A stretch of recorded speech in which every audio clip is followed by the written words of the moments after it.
जय माता की। आज हम करेंगे भादो मास में आने वाले व्रत बहुला चौथ के बारे में, उसकी कथा और किस प्रकार से किया जाता है इसके बारे में जानेंगे।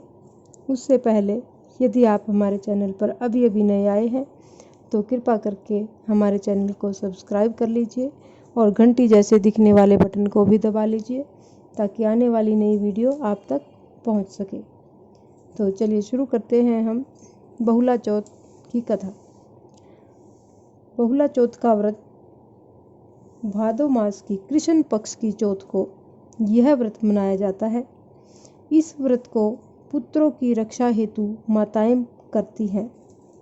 इस दिन केवल गेहूं चावल का उपयोग नहीं किया जाता, यानी खाने में गेहूं और चावल को नहीं खाया जाता है। जो व्रत रखती हैं जो माताएं, वो ना तो गेहूं से बनी हुई कोई चीज़ खाती हैं और ना ही किसी चावल का इस्तेमाल होता है किसी भी खाने की चीज़ में।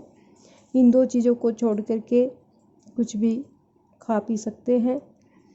और गाय के दूध को इस दिन नहीं लिया जाता। हमेशा ये ध्यान रखा जाता है कि जो हम दूध इस्तेमाल घर में करते हैं वो गौ माता का ना हो। और इसमें प्राय गाय और सिंह की मिट्टी की मूर्ति बनाकर, गाय माता की और सिंह की मिट्टी की मूर्ति बना करके उसका पूजन किया जाता है, ऐसा प्रचलन माना गया है। अब हम बहुला चौथ की व्रत की कथा के बारे में जानेंगे। बहुला चौथ व्रत कथा कैसे है। कहा जाता है कि एक बार बहुला नाम की गाय थी और उसके एक बछड़ा था।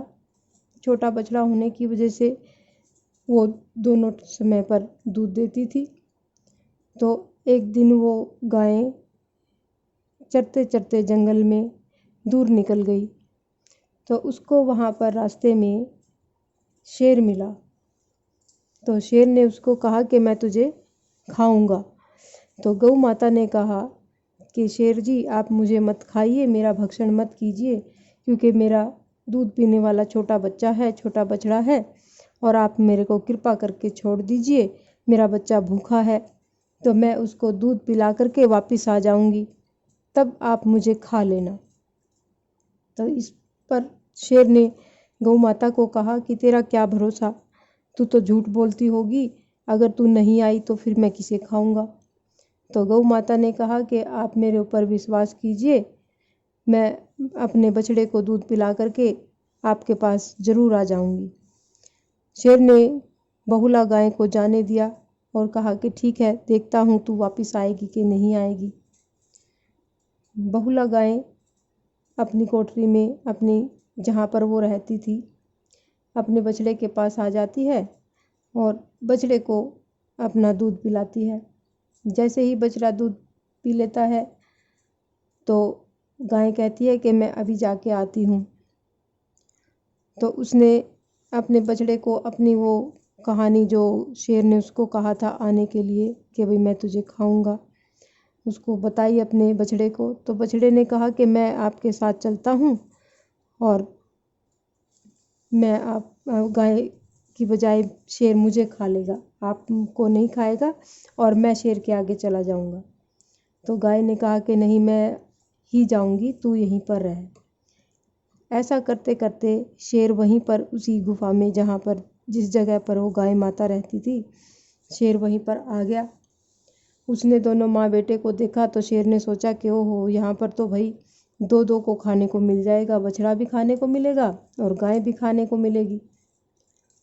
तो जैसे वो अंदर घुसा, गौ माता बाहर आ गई। उसने कहा कि शेर जी, मैं तो आ ही रही थी, मैंने आपको वचन दिया था कि मैं अपने बछड़े को दूध पिला करके आ जाऊंगी। तो शेर ने कहा ठीक है, तूने अपना वचन पूरा किया, आ गई है, तो मैं पहले तेरे बछड़े को खाऊंगा, उसके बाद तुझे खाऊंगा। तो गाय ने कहा कि नहीं नहीं शेर जी, आप मेरे बछड़े को छोड़ दीजिए और आप मुझे खा लीजिए। इतने में गाय का बछड़ा भी आ गया और उसने कहा कि नहीं शेर जी, आप पहले मुझे खा लीजिए, बाद में मेरी माता को खाना, मैं छोटा हूँ तो मेरा मांस आपको ज़्यादा अच्छा लगेगा। शेर ने सोचा कि ठीक है बात तो ये भी, तो उसने पहले बछड़े की तरफ बढ़ा तो गाय आगे आ गई। इस तरह से गाय माता ने अपने बच्चे को बचा के अपने आप को आगे कर दिया। ऐसा सब कुछ देख करके शेर के मन में दया आ गई। उसने कहा कि गाय में इतना त्याग है तो मैं तुम दोनों माँ बेटे को नहीं खाऊंगा, मेरे खाने के लिए मैं और कुछ ढूंढ लूँगा। शेर वहाँ से चला जाता है और इस प्रकार से गाय ने अपने बछड़े की और बछड़े ने अपनी माता की जान बचाई। तब से प्रदेश भर में, पूरे देश में यह व्रत गाय और बछड़े और सिंह के प्रतीक के रूप में मनाया जाने लगा और इसीलिए इस व्रत में मिट्टी की गाय और शेर की मूर्ति बना करके उनका पूजन किया जाता है। इस प्रकार से यह बहुला चौथ की व्रत कथा यहाँ पर संपूर्ण होती है। इस व्रत कथा को जो भी कोई कहता है, सुनता है, उसकी सब मनोकामनाएं पूर्ण होती हैं। जय माता की। इस प्रकार की और भी अन्य धार्मिक कथाएं सुनने के लिए कृपा करके हमारे चैनल को लाइक करें, सब्सक्राइब करें और ज़्यादा से ज़्यादा शेयर करें। धन्यवाद।